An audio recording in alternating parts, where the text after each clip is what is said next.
Welcome to நம்ம ஊர் நம்ம சோறு. இன்றைக்கி நாம் பார்க்க போகிற அடுத்த ரெசிபி வாழைப்பழத்தை வச்சு எப்படி அல்வா செய்கிறது அப்படிங்கிறத பார்க்கலாம். வீடியோவை பார்க்குறதுக்கு முன்னாடி சேனலை மறக்காமல் சப்ஸ்கிரைப் பண்ணுங்கள். வீடியோவை ஸ்கிப் பண்ணாமல் ஃபுல்லாக பாருங்கள்.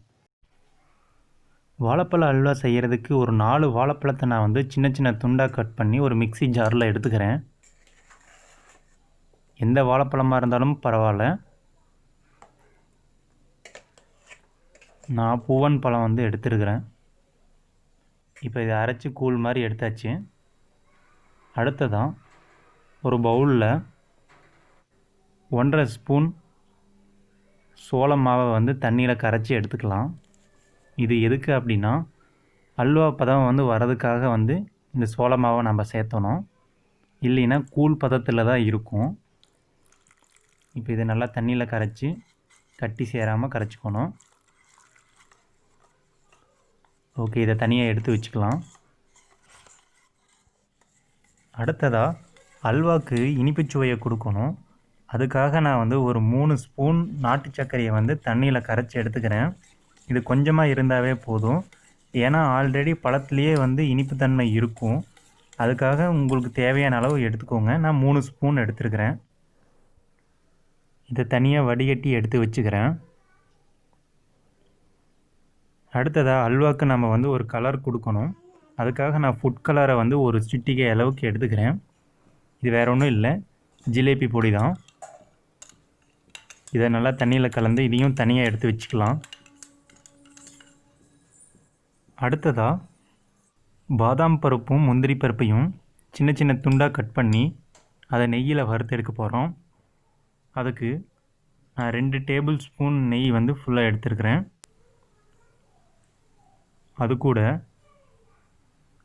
ஒரு 8 பாதாம் பருப்பு, ஒரு 8 முந்திரி பருப்பை பொடி பொடியாக கட் பண்ணி வச்சுருக்கிறேன். அந்த ரெண்டையுமே இப்போ சேர்த்துக்கிறேன்.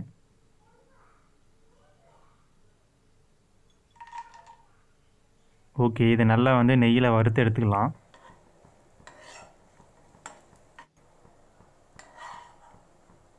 இது தனியாக ஒரு பவுலில் ட்ரான்ஸ்ஃபர் பண்ணி வச்சுக்கலாம்.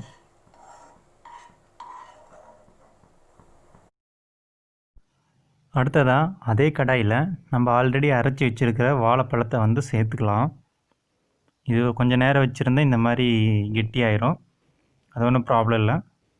இதை நல்லா கலந்து விட்டுக்கிட்டு இப்போ நாட்டு சர்க்கரையை நம்ம 2 டைமாக சேர்த்த போகிறோம். ஃபஸ்ட்டு ஒரு டைம் சேர்த்துட்டு நல்லா கலந்து விட்டுக்கலாம். அடுத்ததாக நம்ம தண்ணியில் கரைச்சி வச்சுருக்கிற சோள மாவை இதில் சேர்த்துக்கிறோம். சேர்த்துக்கிட்டு நல்லா இது கிண்டிக்கணும்.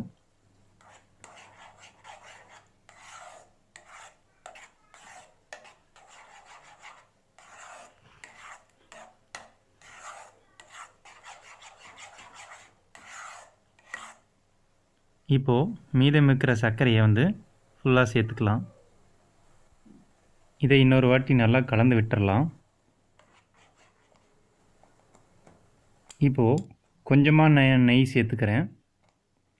சேர்த்து இதை நல்லா கிண்டி விடுறேன். இதே மாதிரியே ஒரு 2லிருந்து 3 டைம் இந்த மாதிரி நெய் சேர்த்துக்கலாம்.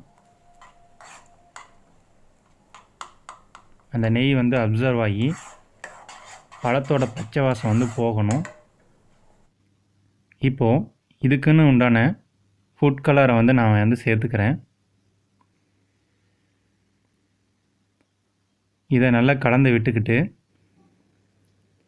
நம்ம ஆல்ரெடி நெய்யில் வறுத்து வச்சுருக்கிற முந்திரியும் பாதாமும் இதில் சேர்த்துக்கணும். அந்த டேக் மிஸ் ஆயிடுச்சு, சாரி.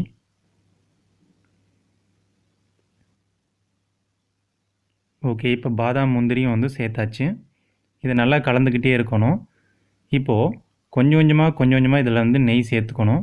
அந்த நெய் மெல்ட் ஆகி அப்சர்வ் ஆயிரும்.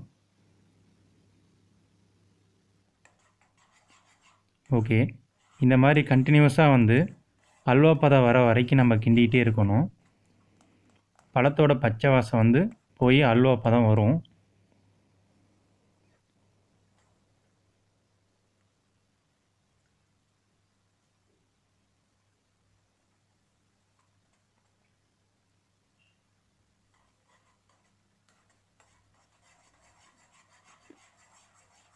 இப்போது கொஞ்சம் கொஞ்சமாக அந்த அல்வா பதம் வந்துக்கிட்டு இருக்கு. இப்போ நம்ம வந்து நெய் சேர்த்து நல்லா கிண்டிக்கிட்டே இருக்கணும்.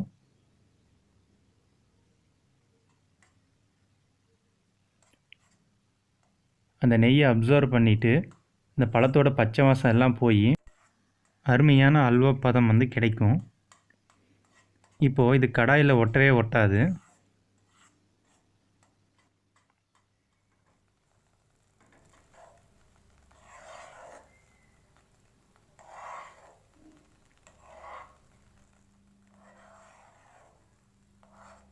இதோட பச்சை வாசமெல்லாம் போய் ஒரு அருமையான அல்வா பதத்தில் வந்து இருக்குது.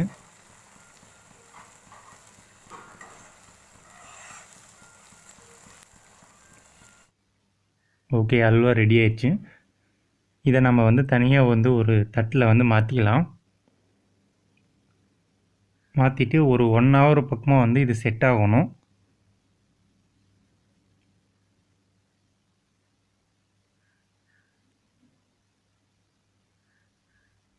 ஓகே, 1 மணி நேரத்துக்கு அப்புறம் இதை வந்து சின்ன சின்ன பீஸாக கட் பண்ணிக்கலாம்.